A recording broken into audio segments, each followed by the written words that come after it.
Hey there, guys. Welcome to this episode of the Dental Clinic podcast, where I have a very special guest with me, joining me all the way from the UAE.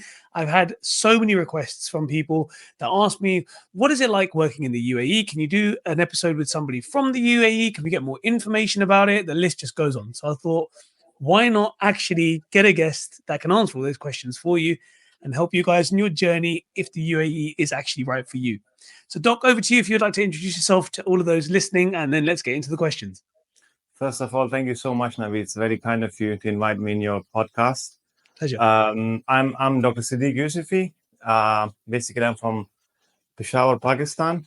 I've done my BDS in 2018 from Pakistan, and then I went on to do my specialist training in orthodontics. But currently, I'm working as a GP because I'm waiting for my exit exam for the orthodontics. And then let's see when I'll start working as an orthodontist. But currently, I'm working as a GP, general dentist in UAE. And I'm also a member of the Royal College of Surgeons of Ireland. And I run a dental academy by the name of CEPC, which stands for Clinical Excellence and Professional Center in Peshawar. So that's a bit about me. That's amazing. I love it. There's so much going on here, which is, gives us enough scope to unpack it as we progress through the episode. And I'll start kind of, you've done your journey in Pakistan. You've got your degree from there. Did you always have it in your head that you wanted to practice outside of Pakistan, or was it just something that grew over time? What kind of pushed you into the UAE? So the motivation came from my father. I think he always wanted me to practice outside and see the outside world, explore different options.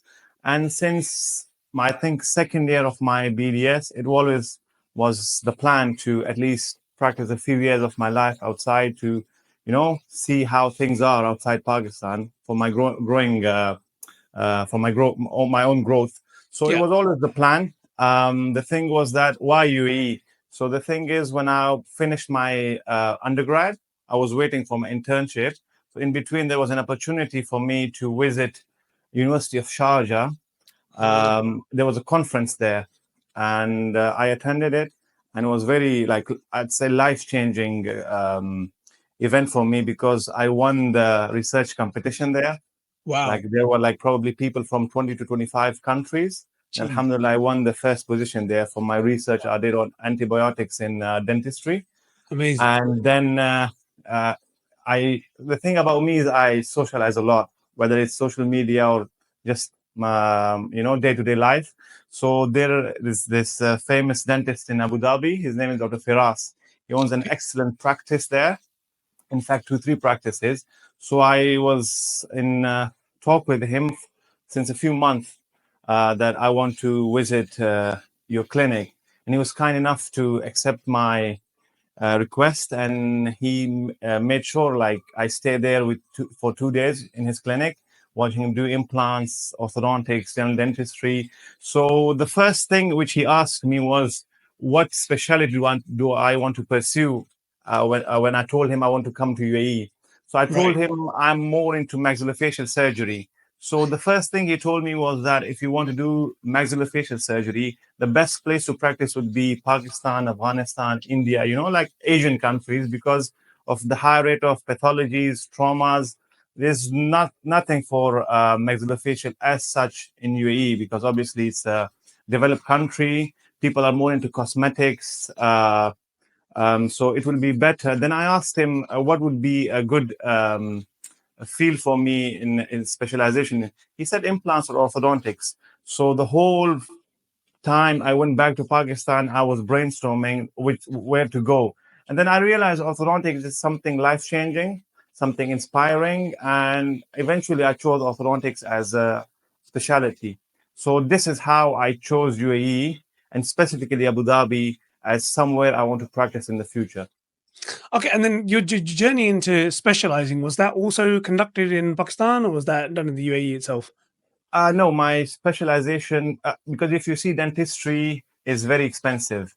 Yeah. If you sit on this chair, it's very expensive. And if you pursue any clinical degree in dentistry, it costs you bucks, right?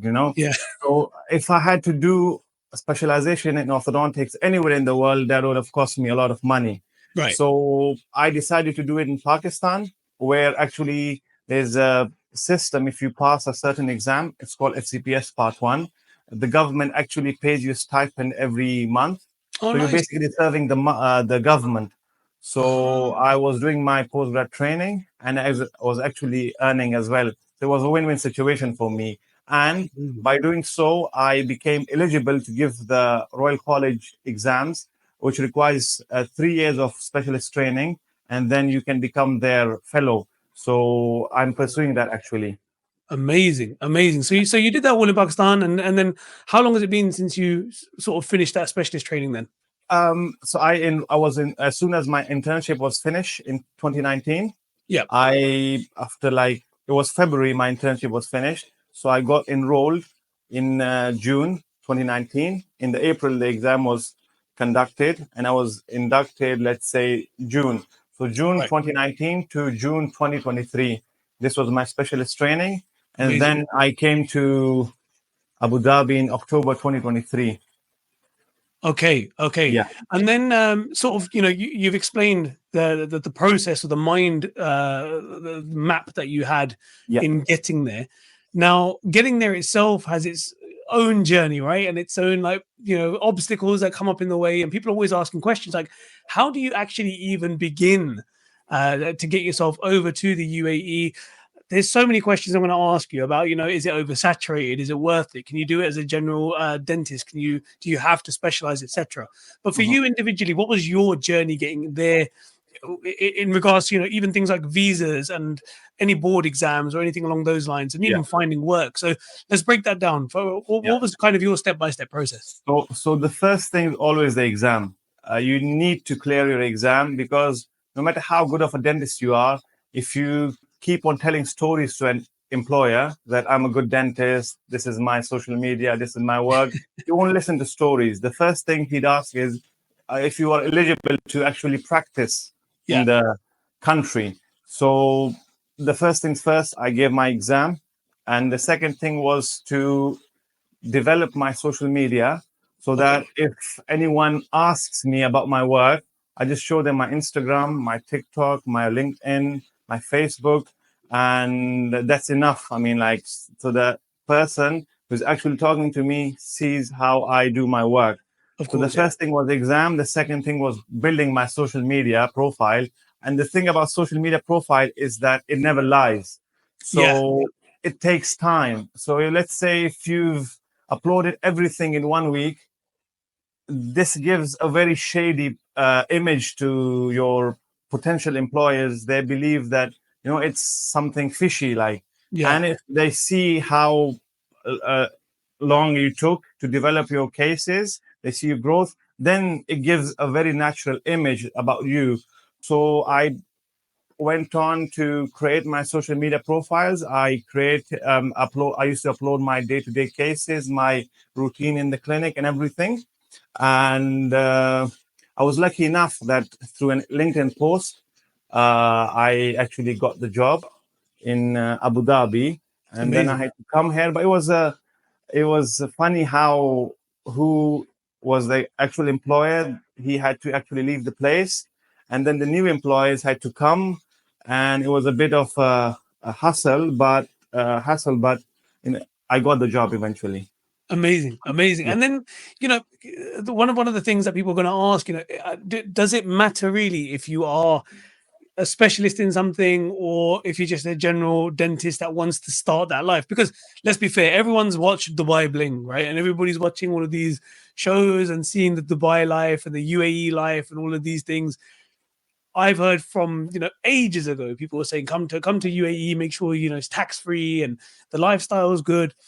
But then you hear horror stories about how saturated it is now. So is it a case of you can only really go if you're a specialist, or is there still scope for people that want to go out there and set their life up as a dentist yeah. just in general practice? What would be your So advice? the the word saturation, I think, is a very soft word for the situation that is currently here. I mean, it's super saturation here. I mean, if there's something above that, it would be that. For general dentists, especially, because Right. what happened was that pre-COVID, let's say if you go to 2016, 2017, situation was very, very good. I mean, like general dentists would come. and they would be earning, let's say, around 20K a month, AED, the dirhams.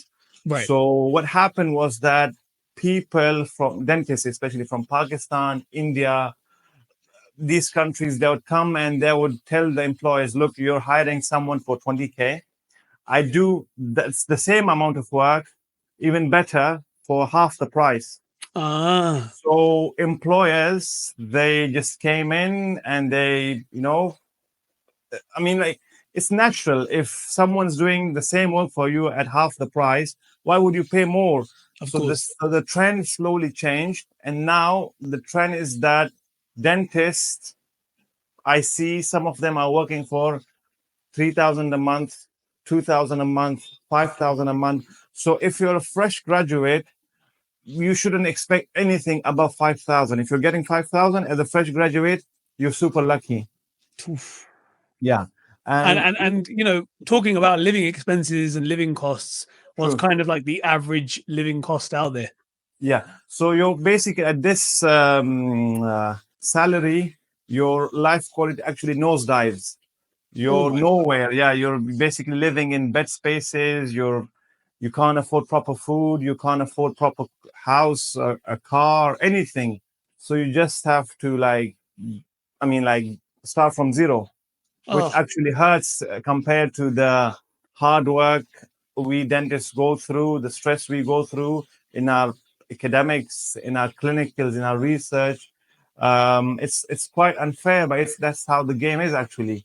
oof, So so you see general dentists. Then we have general dentists who have something called the implant privilege. Then they're earning a bit better mhm. compared to general dentists who are just general dentists, right? Right, right. So Yeah. it's like in the UK when we have special interest in certain things without being a specialist, right? Yes, yes. But here in UAE, you must have the implant privilege. Like, for example, I'm a general dentist. Right. Currently, I don't have the implant privilege because obviously I didn't have the training in it. So Okay. so yeah. So if you, in order to get the implant privilege, you must either have a master's degree from Oh, the recognized places, or you must show them your cases, and you have to go through an exam, which is way, way tough. I mean, like, it's not as easy as it sounds. Or you have to get yourself enrolled in a university here in UAE in order to get the implant privilege. It's quite expensive. geez. So from what you're saying, that the only real light at the end of the tunnel in the UAE at the moment, and I'm guessing that's across all of the UAE, is to be a specialist of some sort, as you have done, right? Yes. Um, so for those people that are looking to go down that route, you mentioned an exam there.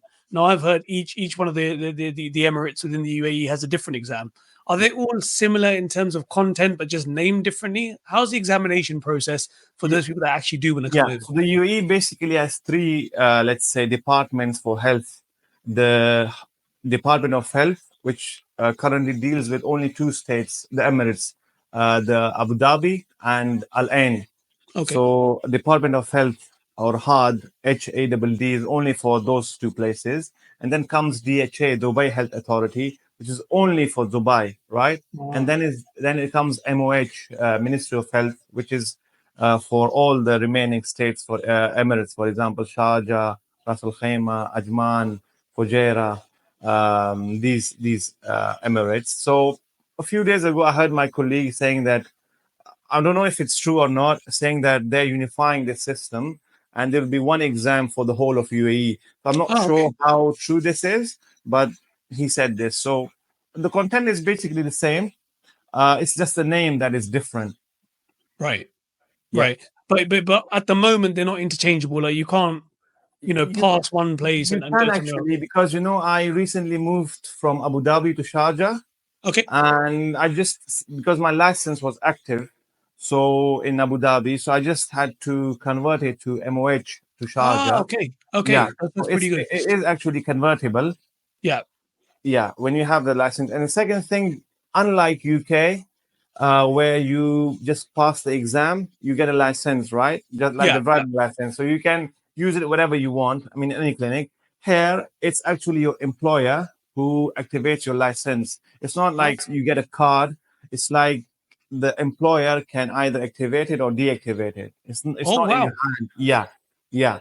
So you get your license through your employer. So basically, when you pass your exam, they give you something called as the eligibility letter, Okay. where it says that you've passed your exam and now you're eligible to work in the UAE or the respective emirates. So then you give your employer your eligibility letter and the required documents, and then they process your license. Ah, I Yeah, see. Okay, that's really interesting. I didn't even know these things. This is kind of like the nuances that we don't know about, and yeah, obviously you're helping us with. So thank you very much for that. I think another question that's come to my mind is now the employability. So you've mentioned you went through LinkedIn and you had to go through interviews. You built up a space for yourself on social media to help with your cases and stuff. This sounds highly competitive, even at your level of being a specialist. yeah. You look at the UK, it's the other way around, right? The power is with the dentists, and the employers are kind of begging dentists to come over. Is it true that the UAE is quite competitive even for specialists then, according to your journey? And other than doing this social media approach and building your own cases, what other advice would you give to anybody out there who is looking to go down this UAE route in terms of finding good Yeah. employment? So the thing is that I always tell my juniors, my colleagues, that UAE, or for that matter, any place outside Pakistan, you can't go as a raw product. You Right. must go there as a finished product because the Uh-huh. market, I'd say, is ruthless here.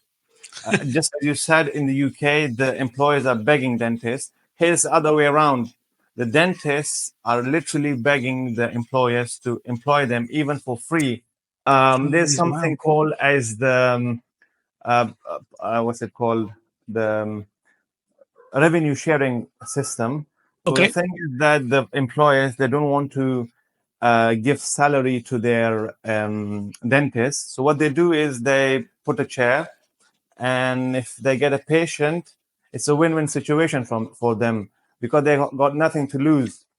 The dentist is the ultimate loser at the day because if he doesn't get a patient on this chair, he won't bring anything home. And if Oh the my God. employer, he gets a patient here, it's a bonus for him. He's got nothing to lose, so he doesn't Oh, have to. sorry. So the dentist has to find the patients himself. Majorly, yes. No Yeah, way. it's like happening very common nowadays. So they tell you that you want to work with us on revenue sharing basis, and dentists are actually going that way because they're so desperate to find a place. Because the thing is that, see, in Pakistan, because I speak for Pakistan, the situation is worse than here. Oh my God. At least here you're earning a good currency. In Pakistan, you're earning a weak currency in a weak economy. So that's how dentists are exploited, and Oh my God. mostly it's by the same people who come from Pakistan and India and Bangladesh and these countries. So it's the same people exploiting you. That is, I can't believe this is happening. I mean, as I said to you earlier, we all envisage the UAE as this like holy land, this gold mine. But No, you're telling us it now, actually is. It actually is. If you come from, let's say, if you're European trained, if you're American trained, that it is. But I'm specifically talking about people who come from Pakistan, India, Bangladesh, these countries, let's say Syria, Egypt, with their own educational yeah. background, right? I'm not talking about the English, the European trained dentist, the American trained dentist. Obviously, it's a different story for them. They have good wages if you get a good job. Obviously, there are good centers as well. But I'm talking about the majority of the clinics. Yeah, yeah. But I Yeah. mean, would that still require those, US, UK, EU trained dentists to still be specialist trained though? That wouldn't be for general dentists, would it? Or am I assuming See, wrong? if you're a good dentist who can do good veneers. See, I know a senior of mine. He has his own clinic, and he all he does is do veneers and like cosmetic dentistry. He's a general dentist, and he's earning sick money. He's like got I think, 3 to 4 branches in Dubai, and Ah, he's earning filthy money, even though he's a general dentist. So it's not ah. like everyone is the same. So you have to do something out of the box, even as a general dentist. Yeah. See, like you can do veneers, you can do so much, even as a general dentist. It's not like if you're a general dentist, you're a gone case. There are a lot of general dentists who earn more than the actual specialists.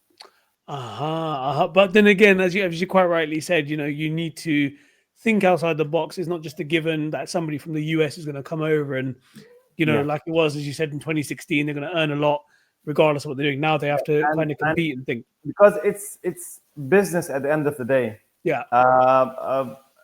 This Australian trained prosthodontist came here and like they gave him a very lavish what do you call it, salary and Uh-huh. everything, allowances and everything. But he was going by the book. Let's say the patient would come, he'd do the scaling and polishing, and then he'd give a later appointment, and then step by step. So his revenue was very less compared to his income. Unfortunately, they had to get rid of him. Oh my God. Even though he was trained in Australia, he was like a big wig, but still they had to get rid of him because you have to earn money and you have to earn at Exactly. least thrice the money as your salary.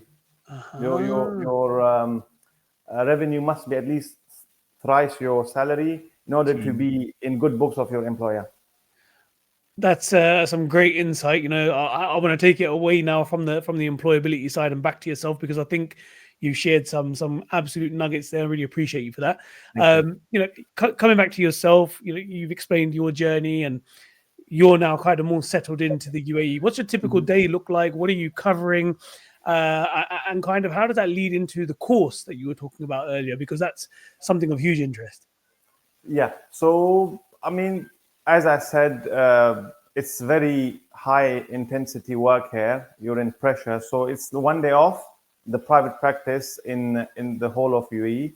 So you get only one day off, and the typical day is usually 8 hours a day, according Right. to the Labor Ministry of UAE.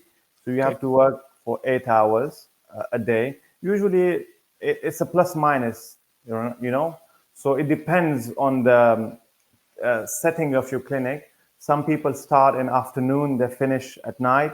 Some Okay. people start in the morning, they finish evening. But majority of the clinics, the patients are coming somewhere in the afternoon to the evening. Okay. So that is where you expect bulk of your patients to come. So, and your day off actually depends on the clinic. Some are off on Friday, some are off on Saturday, some are off on Sundays, while Okay. some are open 24/7. I mean, not 24/7, 7 days a week. And then each employee gets a day off on a specific day. So it's Yeah. different models which are running in the market depending on the area where you are. But Mhm. typically, you expect a 6 day a week job. Right, right. I'm with you. Yeah. And for you, what does your typical day look like in terms of what kind of patients do you have coming in? What kind of procedures are you looking at mostly? And how do you ensure that you're kind of getting the right patients in, not time wasters? Because as you quite rightly said, this is a revenue driven industry, especially in the location that you're at. So how do True. you make sure? What's your top So, tips that you're so, dealing with the right so, patients? so as a general dentist, most of the patients are root canals, Okay. fillings, scalings. So these are my bread and butter of dentistry nowadays. Every now and then I get veneers, cosmetic dentistry, but not too much. But then again, it depends on your environment of your clinic. So this is my third clinic I'm working in the UAE right now. So before this, I used to work in Abu Dhabi. Okay. So I was actually working in an area which was famous for having Pakistanis, Indians, like these lower class people, like labor community, and Right, those right, who right. can't afford too much. So obviously there I was doing mostly extractions, root canals, crowns, and then because the employer he promoted me to a posh. He had two centers. One was at let's say for those people who can't afford, and one Yeah. was the high-end clinic for like let's say Uh-huh. locals, Europeans, these kind of people. Yeah. So there I used to do let's say 3 to 4 patients a day, with majority of them doing cosmetic procedures. So it Okay. was a totally different ball game. Like at the first center in Abu Dhabi, I was doing, let's say, 9 patients a day, 10 patients a day, like 7+, 7 to 12, anywhere between that. And it was a mess, like mess in a sense that for me, like it was really busy. Yeah, yeah. Sometimes I would hardly find time to pray, but obviously I used to pray because that is more important. But it was that busy. While in the other hand, at the other hand, the other center, it was really nice. It was really um, calm. It was really like we focused more on the quality, and there the patient was paying more, so it was really nice there. And now I've come to Sharjah, so it's a bit of mix here because the center, our owner, or my employer, he's built this specifically for the Pakistani, the Indian community Ah, who okay. can't afford dentistry that much. But at the same time, we're expecting high-end patients as well because it's a very ambient environment here, and we're a location where it's accessible to both the lot, you know. And we don't Okay. only have dental clinic here; we have a pathology lab here, we have medicine here, so it's a full-fledged medical center, everything under one roof. Ah, amazing, amazing. So you've got quite a varied day across different audiences of patients. Let's just Yes, say different yeah. people from different backgrounds, which is quite good. Keeps the job flowing. And then you've touched earlier on about the course that you guys offer. Tell us a bit more about that because I'm sure people are going to be dying to hear what that's all The about and how that can the maybe benefit them. specialty course you mean I did in Pakistan? Are you talking about that? No, no, no. The course that you offer. Oh, my for my academy in Peshawar. Yeah, yeah, yeah. Yeah, so basically it's my I work with my friend in his clinic, and he's got this excellent, nice, clean and big clinic. So he had this big hall as a waiting area, and always wondered what we can do with the space during the weekend, you know. So then I had juniors come to me asking about these exams, these foreign routes, like the clinical internships and everything. So Yeah. I thought they need some help, and why not just go there?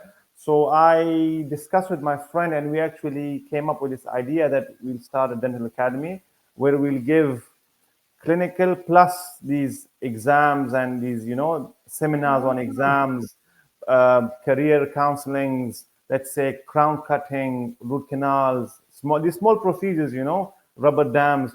So we do these short courses, I mean, like 1 day 2 day courses, and then we majorly conduct seminars on exams, for example these Royal College exams, seminars, something on research, something on, let's say, career counseling, because you know how the juniors, they don't know anything about going abroad, and Of because course. it sounds very big to them when they, because you always need a senior to guide you. So I think we grabbed that opportunity, and it's going well. Amazing. That's really good. That's all done on site, right? Or do you do any online offerings as well?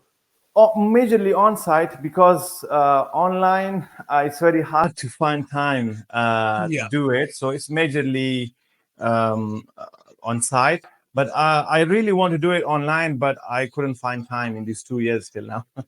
When things slow down a little bit, maybe you can find some time because I'm sure So yeah.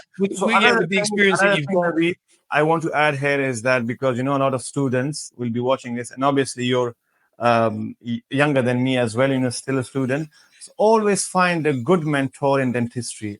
In everything in life, you have to have a good mentor. So when I finished my internship, I was literally staying at home, and I wanted to do general dentistry. So at that time, what my mindset was that if I do my specialty training, I'll be a kingmaker. Like the world would be at my feet, and I'll be earning money, and everything will be pouring upon me, which was not the case, right? So I was lucky enough to have a good mentor.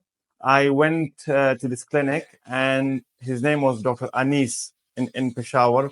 I'm still very thankful to him. I'm in fact very grateful to him.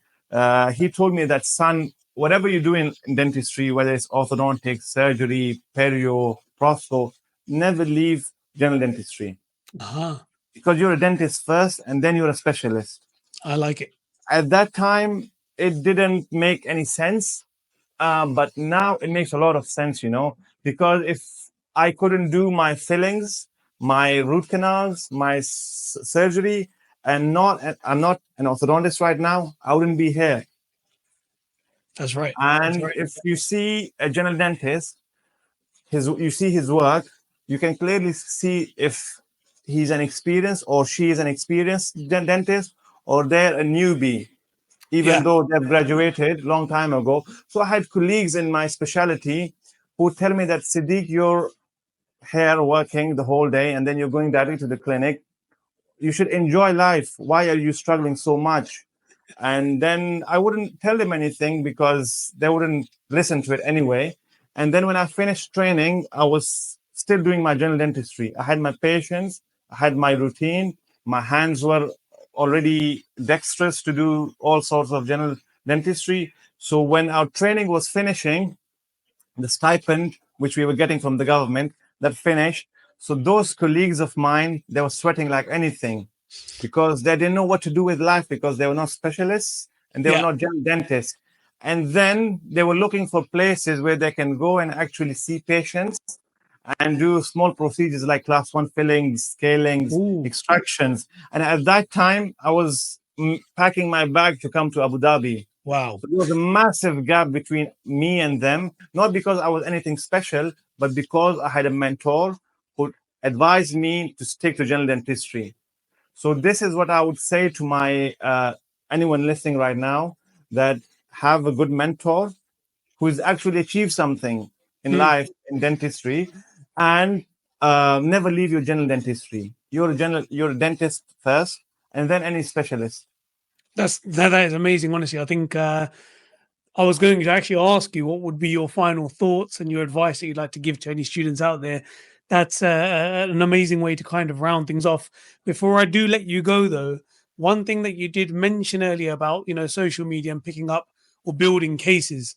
How can people maximize this? What's some good advice you can give around maximizing social media, building cases in a way that look aesthetically pleasing but also realistic? Because we know a lot of people like to edit their photos. They like to sometimes not show some of their failures as well, and they don't want to act human.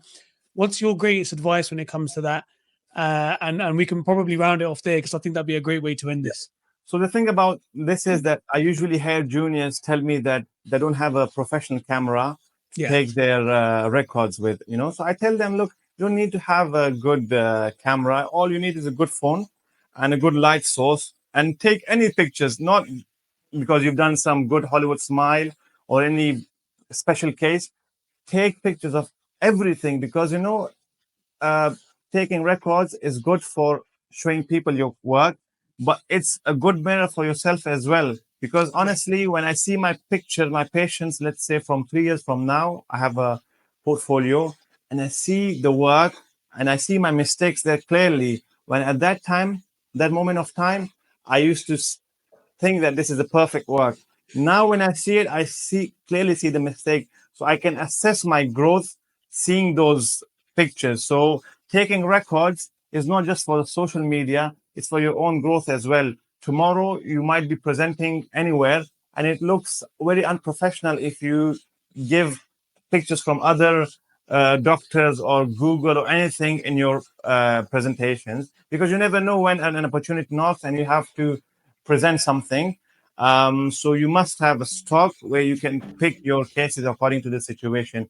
And another advice I would give to my juniors or anyone listening is that always make short-term plans and make long-term plans. This way you never get distracted.